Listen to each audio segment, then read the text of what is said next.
आगे बढ़ते हुए आपको बताएं कि तुम्हारे पास सूबाई हुकूमत है, हमें एतराज नहीं है, हमें बल्दियाती निज़ाम देते हैं। रहनुमा MKM पाकिस्तान मुस्तफ़ा कमाल का हैदराबाद यूथ कन्वेंशन से खिताब। कहा, हैदराबाद में 15 साल से कुछ नहीं हुआ। आज हैदराबाद में उर्दू बोलने वाला मेयर नहीं बन सकता है।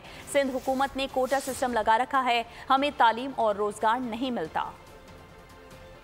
तुम्हारे पास सूबाई हुकूमत है, हमें कोई एतराज नहीं है, हमें बल्दियाती इख्तियारात दे दो। हम तो गली का इख्तियार मांगते थे, लेकिन तुमने हम पर गली तंग कर दी। अब हम इस ख्याल की हिमायत करते हैं। आपने सूबाई हुकूमत के जरिए पिछले 15 सालों में कराची हैदराबाद के बुनियादी हुकूक को आपने छीन लिया, तबाह बर्बाद कर लिया। आज हैदराबाद का मेयर उर्दू बोलने वाला नहीं बन सकता।